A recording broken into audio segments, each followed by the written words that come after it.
Hello नमस्कार, आप लोग को फानिया में स्वागत है। यहाँ पर देखेंगे आरआरबी एनटीपीसी 2021 के एग्जाम एनालिसिस जीके में 31 जनवरी के फर्स्ट शिफ्ट के मोस्ट इंपॉर्टेंट क्वेश्चंस। इसमें फेज 2 के मोस्ट इंपॉर्टेंट क्वेश्चंस आपको दिखा जाएगा 31 जनवरी के। जो भी क्वेश्चन आपके जीके में आए हुए थे, जितने भी यहाँ पर पूछे मेरे पास, सभी क्वेश्चन को यहाँ पर आपको बताया जाएगा। तो फटाफट जुड़िए और इसको ज़्यादा से ज़्यादा शेयर कर दीजिए।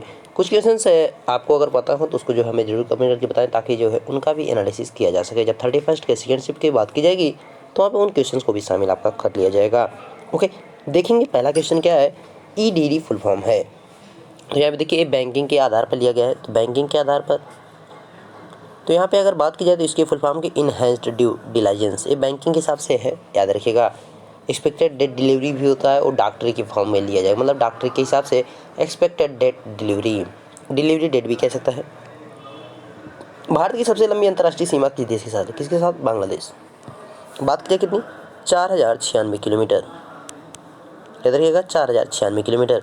ये किसके साथ? बांग्लादेश के साथ। अगर चीन के साथ बात की जाए कितनी लगती है? चीन के साथ 3488 किलोमीटर। 3488 किलोमीटर, यानी दूसरे नंबर, फर्स्ट नंबर पे बांग्लादेश, दूसरे नंबर पे चाइना के साथ बनती है। तीसरे नंबर पे आपका आ जाएगा पाकिस्तान। याद रखिएगा तीसरे नंबर पे आपका आ जाएगा पाकिस्तान। ओके, नेक्स्ट है आरबीआई के ब्रांड एम्बेसडर कौन है? तो ब्रांड एम्बेसडर की बात की जाए कौन है? अमिताभ बच्चन। ये आरबीआई के ब्रांड एम्बेसडर हैं।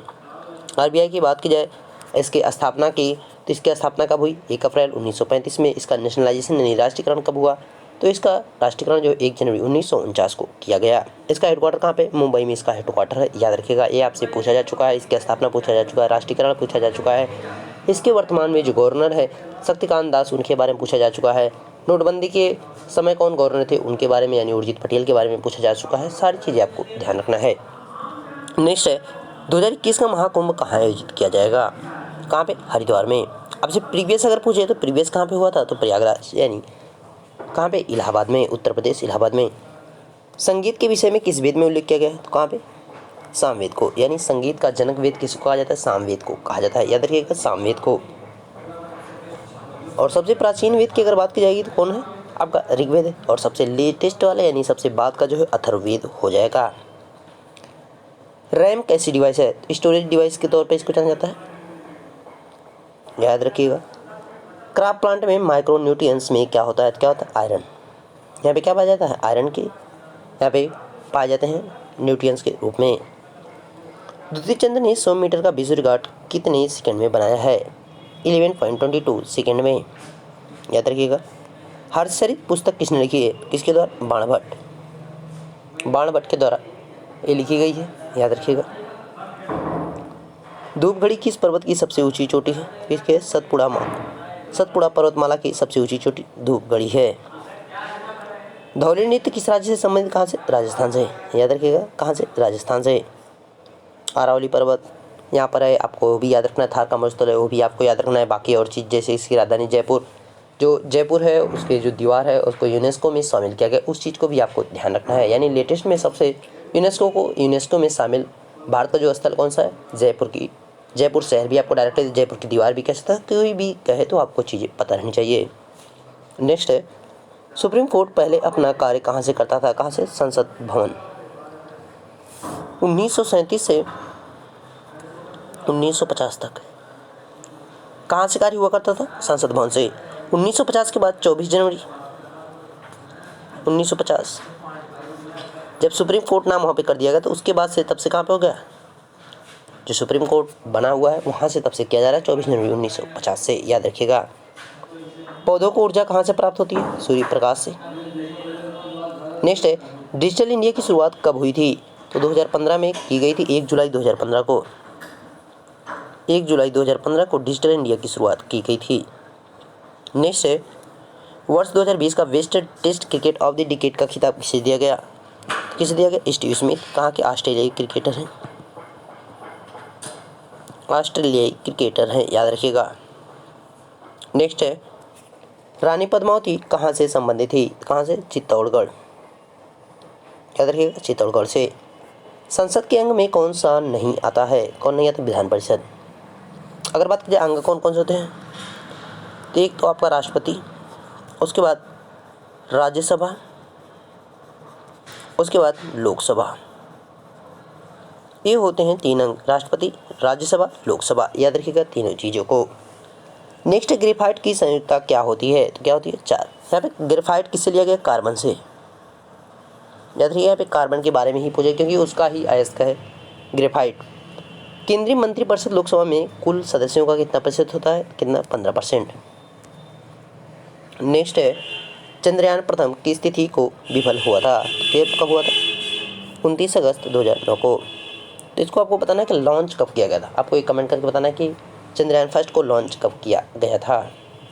आर माधवन उस समय माधवन जो है अध्यक्ष थे, के आर माधवन। कांग्रेस अधिवेशन के प्रथम मुस्लिम अध्यक्ष कौन थे? बदरुद्दीन तैयब जी। याद रखिएगा बदरुद्दीन तैयब जी यहाँ पर पहले अध्यक्ष थे। कौन थे? मुस्लिम वाले। अगर प्रथम अध्यक्ष की केवल बात की जाए तो कौन थे? व्योमेश चंद्र बनर्जी। व्योमेश चंद्र बनर्जी। इसकी स्थापना ए.ओ. ह्यूम के द्वारा 1885 में की गई। ये भी याद रखना है, 1885 में इसकी स्थापना किसके द्वारा? ए.ओ. ह्यूम के द्वारा की गई। कहाँ पे की गई? मुंबई में। पहले अधिवेशन के अध्यक्ष व्योमेश चंद्र बनर्जी बने।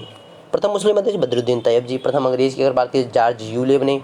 प्रथम महिला अध्यक्ष कौन बनी? तो आपकी भाई प्रथम महिला अध्यक्ष की अगर बात की जाए तो कौन बन जाएंगी? Mother Teresa.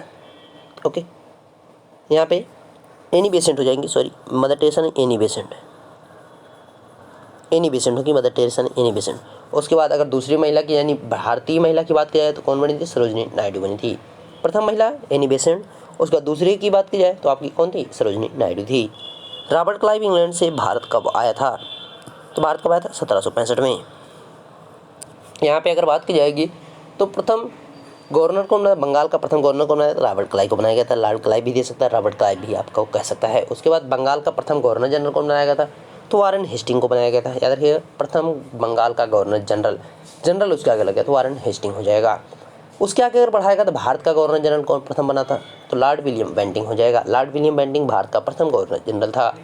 अगर वायसराय की बात की जाएगी तो वायसराय कौन पहला बना? तो लॉर्ड कैनिंग बना था। अब अंतिम की अगर बात की जाएगी, अब अंतिम अगर यहाँ पे बंगाल के गवर्नर की बात की जाएगी तो कौन बना था? Warren Hastings. अंतिम जो है बंगाल का गवर्नर जनरल कौन रहा था? तो लॉर्ड विलियम बेंटिंक रहा था। अगर अंतिम भारत के गवर्नर जनरल कौन थे? अंतिम भारत के गवर्नर जनरल लॉर्ड कैनिंग थे। याद रखिएगा सारी चीज़ें आपको। नेक्स्ट है, निम्नलिखित में से कौन सा तत्व तरल अवस्था में पाया जाता है? पारा पाया जाता है। ऑप्शन के अनुसार पारा था। नेक्स्ट देखिए, एफटीपी का फुल फॉर्म क्या है? यहाँ पे क्या हो जाएगा? File transfer protocol. Most repeated question है, बार बार रिपीट कर रहा है। राष्ट्रीय जलमार्ग कहाँ पे है? केरल में। 3 की बात की जाए, अगर फर्स्ट वाली बात की जाए कहाँ से जाएगा? आपका हल्दिया से लेके कोलकाता तक है, ये भी आपको याद रखना है। तो आपको दूसरा बताना है, दूसरा कहाँ से कहाँ तक है। यानी आपका जो पहला जलमार्ग है, यानी जलमार्ग की बात कर सकते हैं, जलमार्ग फर्स्ट, तो ये कहाँ पे? हल्दिया से लेके कोलकाता तक। तो आपको सेकंड बताना है कहाँ पे है जलमार्ग सेकंड। थर्ड तो आपने देख लिया केरल में है, सेकंड वाला कहाँ पे वो आपको कमेंट करके बताना है। एक क्वेश्चन कोरियालिस बल के बारे में था, कौन सा कथन गलत? देखिए जब तक वो पूरा क्वेश्चन नहीं रहेगा तब तक उसके बारे में आप नहीं कह सकते क्या दिया गया था। इसके बारे में थोड़ा सा अगर बताया जाए तो पृथ्वी की जो गति होती है उसके कारण उत्तरी गोलार्ध में जो हवा होती है उसका दाब जो होता है दाहिनी ओर मुड़ जाता है। उच्च जो पौने होते हैं उनकी बात की जाए दाहिनी ओर, एक किधर मुड़ रही? उत्तरी गोलार्ध में। ये जैसे बड़ी पौने जैसे चक्रवात वगैरह हो गए उसमें एक काम करता है, उसमें जो है ये चलता है उत्तरी गोलार्ध में। और बाईं ओर को यहाँ पे कहाँ मुड़ती हैं? दक्षिणी गोलार्ध में जो है बाईं ओर मुड़ जाती हैं, बाईं ओर दक्षिणी गोलार्ध में। याद रखिएगा दक्षिणी गोलार्ध, यानी ऐसे आपका गोलार्ध है तो ऐसे जब चलेगा तो इधर को मुड़ेगी, एक इधर से जाएगी तो इधर को मुड़ जाएगी, और इधर से जब जाएगी तो इधर को मुड़ जाएगी। याद रखिएगा, ठीक है। तो ये दाहिनी ओर, इधर बाईं ओर, दोनों चीज़ याद रखिए यहाँ पे। लेकिन कौन सा कथन गलत था तो पूरा जब तक उसके बारे में रहेगा तब तक पता नहीं चल पाएगा। ओके, तो वीडियो आपका यहाँ पे बस इतने ही क्वेश्चन थे भाई। उसके आगे आपके पास और क्वेश्चन है तो वो कमेंट करके जरूर बताएं, क्योंकि नेक्स्ट चैप्टर में उसके क्वेश्चंस को एनालिसिस कर दिया जाएगा। मिलेंगे नेक्स्ट वीडियो में, तब तक देखते रहे फनी अमिताशी सर। Thank you.